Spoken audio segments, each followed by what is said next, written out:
thank you very much for bestowing me the honor of speaking with all of you today. We'll throw it to Naim first. We'll throw a two-parter. We'll say, how are you, and how long has A Matter of Time been done for, in your opinion? Oh, wow. All right. Well, thanks for having me on. Um, well, Frank and Fast just really went to town on this, and I had the easiest job, right? Because I put my guitar on pretty much finished ideas, So that is a wonderful thing to do as a musician, because I think it's terrifically hard to start from scratch, and to get structures and get the idea for the song, and that's really down to Frank and Fast, So me, I just feel like it's maybe the icing on the cake, So I had a lot of fun, I didn't have the stress; they had the stress.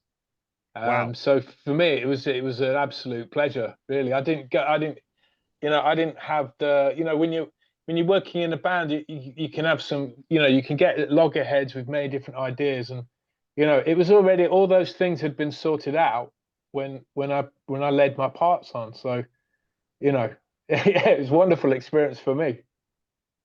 So Uncle Frank, do you know an exact month or date? Oh, it was done, or the album was just about done?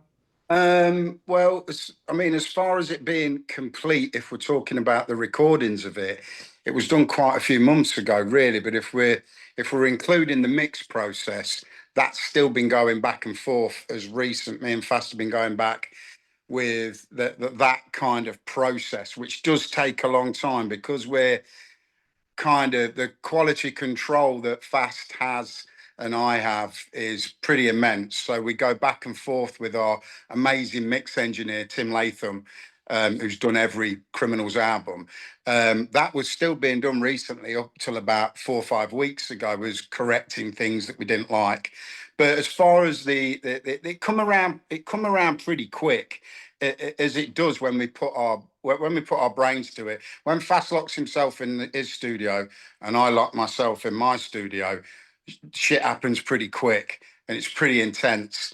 So it has been done, really, hasn't it, Fast, for quite a while. It's just the mix process that's kind of painstakingly long sometimes. Yeah, I mean, the writing started, I'd say, last June. Mhm. So just about a year ago. And the getting the skeleton of the songs, the beats and the little bass lines and the kind of foundations, the FLC formula, if you will, that comes pretty quick. So we came up with a lot of ideas within a month. And then obviously writing the lyrics, writing the stories takes a lot longer. And that's, my place has always been, I'm more of a music guy. Mhm. And Frank is a music guy as well, but is also much more of a lyrical guy than I. So it was a learning experience for me as far as doing some lyrics, writing some lyrics with him, and he wrote the majority of lyrics on the record. So um, the album was finished with the actual recording probably by late fall, like October, November. And then Tim Latham got it, did his mix, and then Mhm. mastering is always where you want to go listen to it in every Sure. car stereo you have, every bit of headphones, different headphones, speakers and stuff. And we're very happy with the result. And now it's great because it's finally been sent out to the distributors to where then we can step back and don't have to care so much anymore, so it's a good thing. So, Frank, a follow-up question, a different direction here. Uh, I'm usually a music first guy. I have the music on in the background, and then I hear the lyric, "Who put soy milk on the rider?" Did that come from you, or did that come from Fast? That come from me, and it was a dig an old tech that we used to have. It was a great tech. He was just a pain in the arse, but he was the original guy that Fast got with as far as being a stage tech, and he went by the name of Skills. And Skills, one of these, he moved out to California and turned into a bit of a health freak. And then one day I turned up and the soy milk on the dressing room rider. I'm like, who the fuck's put soy milk on the rider? And I found out that it was Skills. So that's a little dig to one of our old techs. That's what that is. Well noticed, though, because it made me laugh. I'm glad to hear that.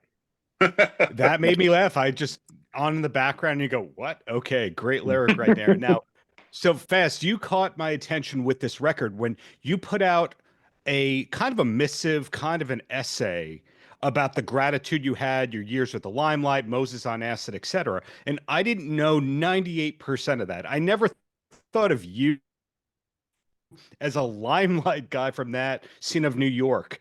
Is that feedback that you've gotten from other people where they went, I had no idea about Moses on Acid or any of that? I mean, that was, January was a rough month for me with the passing of my father, and he was always one of the biggest supporters of all the music I did in my life, and especially FLC. And he would come see FLC shows at the Limelight where we'd play at 1, 2 in the morning. We'd have the big security guards, surrounding him, and he flew out to shows all over the world we did. So I needed to get that off my chest as a kind of cathartic way, and what led me to FLC and what led us to where we are today with a matter of time. And, as you get older, you look back on your life, you look back on the ups and downs. And this album is very much, I think, a love letter to our lives and where we've been and where we're going. And, we're not going to stop anytime soon. So, but, looking back on the 90s in New York, it was a great time. I don't remember much of it, but yeah, working at the Limelight was a learning experience, especially Puff Daddy's parties at the Tunnel. That was great. The Tunnel, infamous place. I mean, early Wu-Tang stuff happened there, etc. But Naim, kind of been ignoring you right there. Now, you're a world traveling man because of FLC, but had you been to New York much before joining the Fun Lovin Criminals? I went with Happy Mondays in 2009. I mean, I went in 1992 with my family, so I got to see it before it got cleaned up a lot, And then the next time I went, it was a different place in 2009, and then I went there with Frank, because we've got another band called Uncle Frank, and we did some shows there, and then we went with. Did we go with Radio Riddler as well? Yes. To New York, yeah. So yeah, I've been quite a handful of times. Yeah. And Frank, what about you? Besides the touring history that was just said, did you have much experience with New York before joining FLC? Yeah, massively. Many years ago, I used to play in a band from my hometown called Baby Genius, and I wanted to make a record with the influence of Fast. And I asked Fast if he'd put it together where we could go and record at a studio that he was recording at quite frequently, which was called Quad Studios in Times Square. And Fast actually helped us put that together with Mick Mortimer. Shout out to Mick Mortimer, my old band manager. And it was great. It was a fantastic experience. Fast played on the record, and we were in there with a great young producer that had the nod from Tim Latham. So yeah, and then I've been going there ever since. So, from way back, my mum used to live in San Francisco for a long time. So I've always been fascinated by the Americans, by the culture. I'm a massive lover of hip hop. I love basketball, baseball. So I was always attracted to the US and spent a lot of time there. Even before I was in the band, I'd go out and visit Fast. We'd get into stuff, and yeah, so I've always loved that town. It's changed a lot. Yes. I think I've lost a little bit of love for it as we've gone on. It's bound to have changed a lot because some devastating things have happened, but I think it's been cleaned up a little bit too much. I think Brooklyn's changed. I lived out in Brooklyn for a while with Fast. And then when I last went there, it's like, I don't know, super woke, super clean, super not as exciting as it used to be. Is that fair to say, Fast? I think so. I mean, I think when it comes to, especially this new record, it was like, when it came to, all right, what kind of stories are we going to write? I think age had a big part of it, but also we don't live in New York anymore. I haven't lived in New York for 15 years. Frank and I never lived in New York, and it's moving forward. It seemed it would have been a bit it just wouldn't have been genuine if we wrote stories about New York City and stuff. So we kind of looked inside and wrote more stories about where we're at now, which I think makes sense. I think it's the one thing we're gonna kind of evolve as people and as musicians and stuff, where sonically I think it still has that FLC sound. Yes. I will take a bit of credit where credit's due as far as developing that formula of the music, and that's never going to change. So I think that's what the fans will actually probably enjoy, and hopefully they get down to some of the stories that we're telling, because I think we're really looking forward to this record. I think also the music side, really, I think the formula that Fast got hold of, I don't necessarily think as a musician looking in, it's got anything to do with New York. I think it's got to do with the love of music, and because the three of us, including Fast from years ago, was into all kinds of stuff, whether it's rock, reggae, funk, hip hop. That's not necessarily got anything to do with where you're from. That's to do with your taste bud when it comes to music. So I think that the reason we've still got that woven into our sound is just because we just love all different things. All different things get us off, whether it's Prince, whether it's Freddie Mercury, whether it's Bob Marley, whether it's Bach, whether it don't fucking matter what it is. Do you know what I mean? If you can find a little bit of everything in Fun Lovin Criminals. Now, that can be quite detrimental to success, because a lot of people that have a lot of success only really have one sound, where with Fun Lovin Criminals, we have a mixture. So sometimes it's hard to pigeonhole us. And I think that's why we're possibly not as big as the likes of Coldplay, which kind of do the same thing, and they do it really well. I'm not having a go at Coldplay, I love them, but yeah, do you know what I mean? We've got our fingers in a lot of pies, Fun Lovin Criminals, and that's what makes it Fun Lovin Criminals. Doesn't have to be a place, so it don't matter where we live now. You know what I mean? It doesn't matter. I mean, I told Frank this the other day. I'm not told Fast, but I think this new album sounds like the kind of the best of the first three Fun Lovin Criminals albums together. It's got elements of each one in there. I think that maybe that's a lot of fans' favorite three albums. If they had to pick three, probably the first three, I guess. But this album is like, yeah, I'm so happy to be part of it. I think you're spot on there, because one thing me and Fast said going into this record, we need it to have a little bit more energy than the last few releases. We love our lounge, laid back vibe. It's something that's integral. If you're talking about Love Unlimited, if you're talking about Confine Yourself, them songs that's that fun-loving sound of being laid back, super cool, yet interesting enough that you want to listen to it and get to the end of it. This album, me and Fast said, let's bring the energy up a little bit. We want to go out and see the odd beer getting tossed up in the air and people kicking back and having a great time. So we've turned the energy fader up, I think, on this record. That's what I'm most happy about on A Matter of Time. So Fast, can you take a compliment, or are you done for the day? I could take some. I've waited 30 years for them. Okay.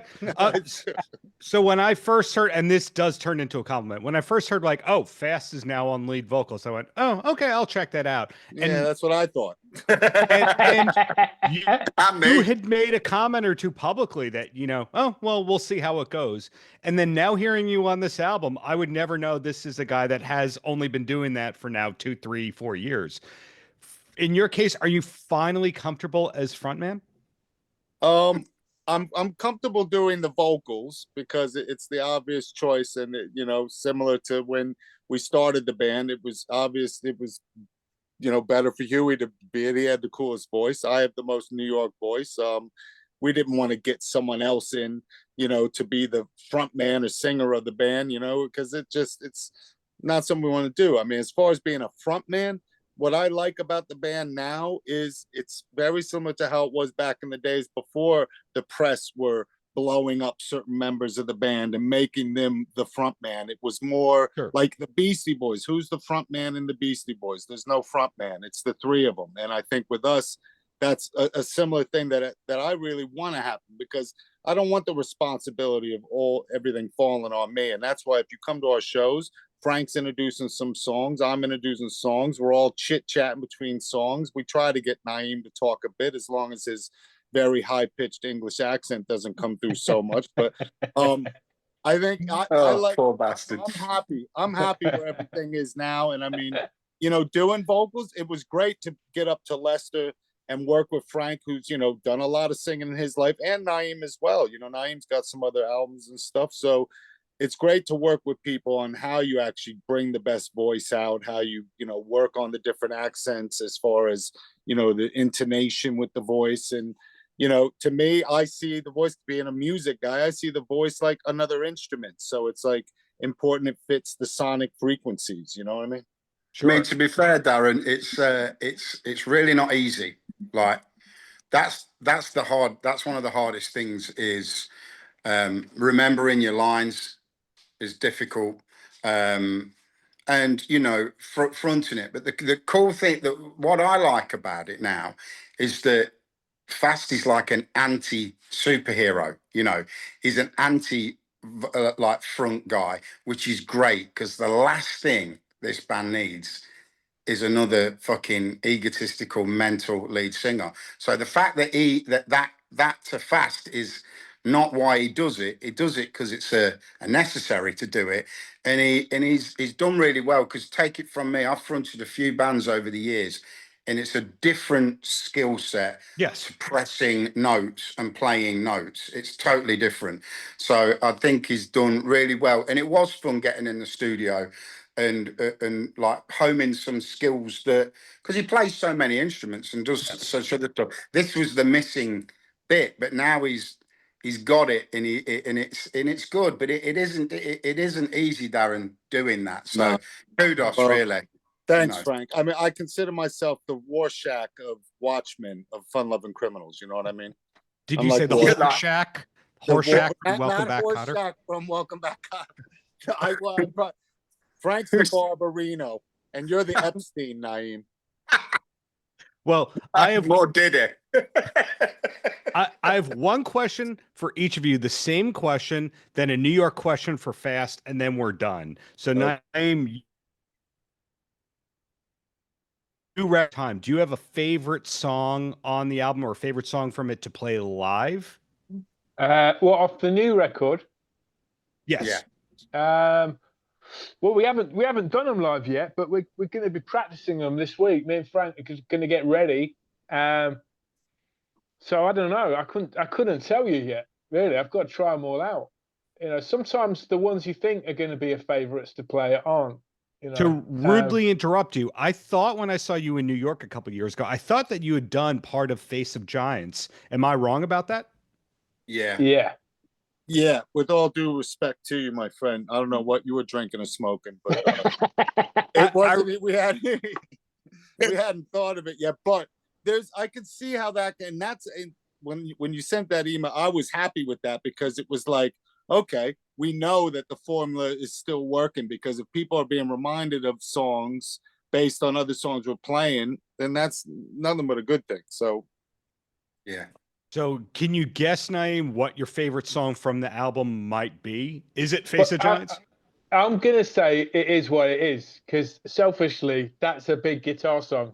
And then when I remember recording it, I think there might have just been a looped beat in it or something. It wasn't all ready yet, that one. And Frank sang me the guitar riff and we stuck my guitar through this sounds amp and he was like, down, down, down, down, down, down. Try that, right? And then so I plugged it in and we got this badass sound through the sounds amp, and then we layered it up with a few different guitars.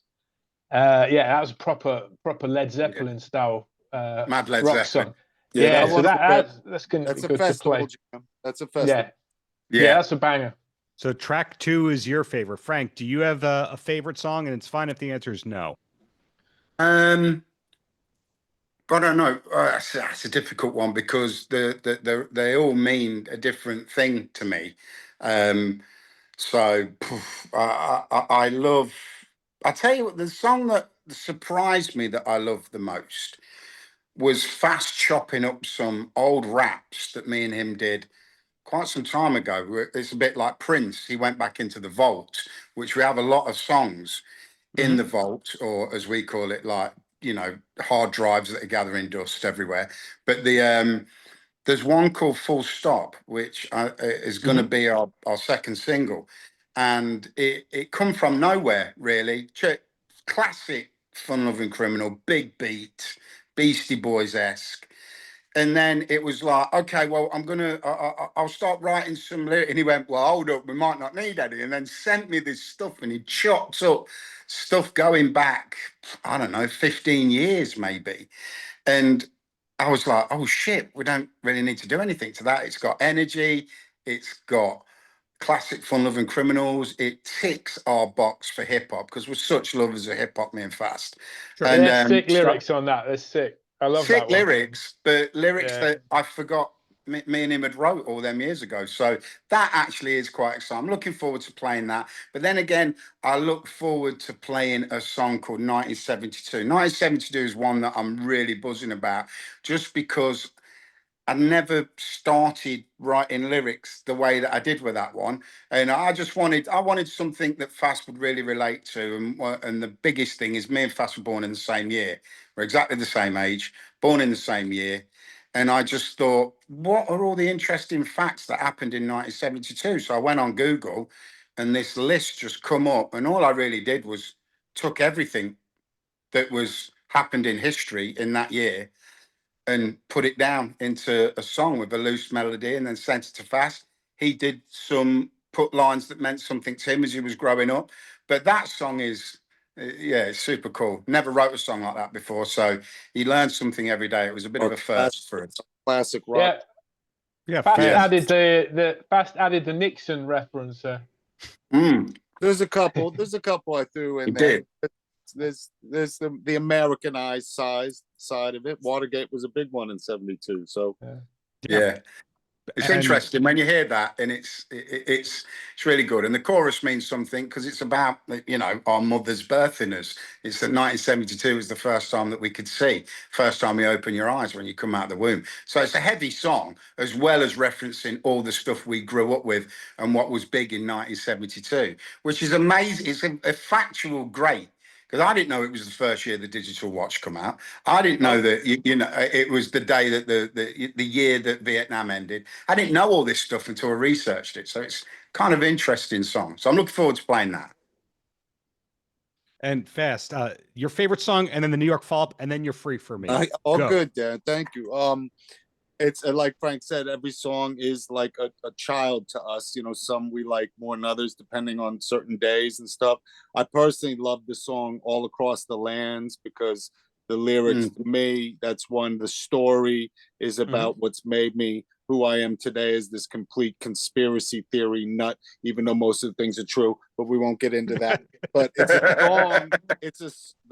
A lot of the music for that was written, I mean, honestly, 2008, because I remember I was actually in Florida, and it was one of the songs sitting on a hard drive that we never really did much with. And don't get us wrong, most of the ideas, I'd say 90% of the album, the music is new, what we wrote last June, but we don't like to throw away, bad ideas. I mean, don't like to throw away good ideas. And that the music for that one was one I always really, really loved. So we kind of polished it up, made it what it is. And lyrically, I love the story in it. And there's the song Out of Darkness Comes the Light. The bass line in that is something that Frank and I were working on years ago that never saw the light of day because we could never get a chorus. And so that's probably one of my favorites to listen to, Out of Darkness Comes the Light. But it's also one that is going to be a pain in the ass to play, because this album being more kind of energetic in a rock style, if you will, means I got to play bass guitar on it. And some of the bass lines, especially that song, Naim knows too, because for you, we're going to be dying 1,000 deaths and say it's a very quick riff. So I know I can cheat on the bass because it's just, Naim's got to be very specific on that one. Good luck to you, Naim. And one guitar. For guitar players, it's hard because they can only play one guitar live. We're not getting any other musicians. It's we the three for a reason. There's three on stage. But yeah, that one's one I mean, all of them I love. Lovers Rock, which is the last song on the record, is another one. I love the vibe of the song. And, we got to have a song that has the electric pianos in it. And it just has a killer chorus that sums up the whole record. So, yeah. Yeah, that track's got a full Michael McDonald feel to it. And me and Frank are hoping to see him play live. He's coming to England soon. So yeah, in a couple of weeks. Yeah, it's definitely one for the ladies, that is. But yeah, every song has got something that I think a Fun Lovin Criminal fan and somebody that's like-minded and likes to hear styles chopped up are going to love. I think that's the most important. That's the most exciting thing about this record, but it was it was locking ourselves away for a short period of time and working our ass off. So I really do hope that a lot of people like it. And if it ain't 3, it ain't FLC. Remember that. Oh, I see what you did there. Well, Thank Fast, you. that last New York question. The last time I had the pleasure of interviewing you, you mentioned a random restaurant that's a couple of towns over from here called Bigelow's, which is in Baldwin, Long Island, New York. Yep. And I find that most people who have ties to Long Island don't tell people, and they just say New York City because they assume most people don't know what Long Island is. Are you a secret Long Islander all these years that we didn't know about it? No, I'm actually I'm a northern suburban. I'm Westchester County, but I had family in Long Island, and Tim Latham, our engineer, lived in Long Island. In the summer times, I would go out to Long Island, to Jones Beach for concerts and stuff. So I always loved Long Island. And I love seafood. So, and you know, props to our good friend Mike Schnapp, who signed FLC back in the day.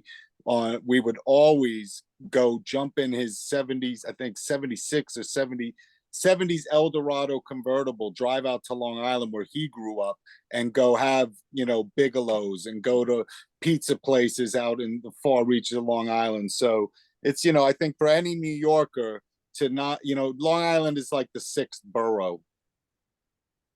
Yeah, but again, it's the case where people go, "Where are you from?" and they say New York City, and it's really Long Island. But you're not one of us. You're a Westchester secret guy. Yeah, that sorry. I've learned. News break. Okay. Yeah, big news. Bottom line is, thank you for this new record. Looking forward to the future YouTube videos that us US people see because we don't get you on tour. But thank you for the decades of great art, and looking forward to what's to come from the FLC. Well, thanks a lot, And, Darren. We'll be back in the States next year. We got a busy year, you know, busy rest of the year once the album drops end of August, but we'll be around next year getting some dates booked up, and definitely play in the city, maybe Long Island. We won't play it in the far reaches of Brooklyn again, unfortunately. No, Frank, never had again. something- Yeah, I was going to say that venue in Brooklyn, you will never see the Fun Lovin Criminals play there ever again. I can guarantee you that. Well, It was they'll shit. guarantee that as well, I think. So Yeah, they'll But, guarantee it. respect to it. But yeah, Darren, thank you so much for talking with us again. Really appreciate what you do. And yeah, man, thanks for spending time with us. Yeah, big up, Darren. Respect, man. Paltrocast.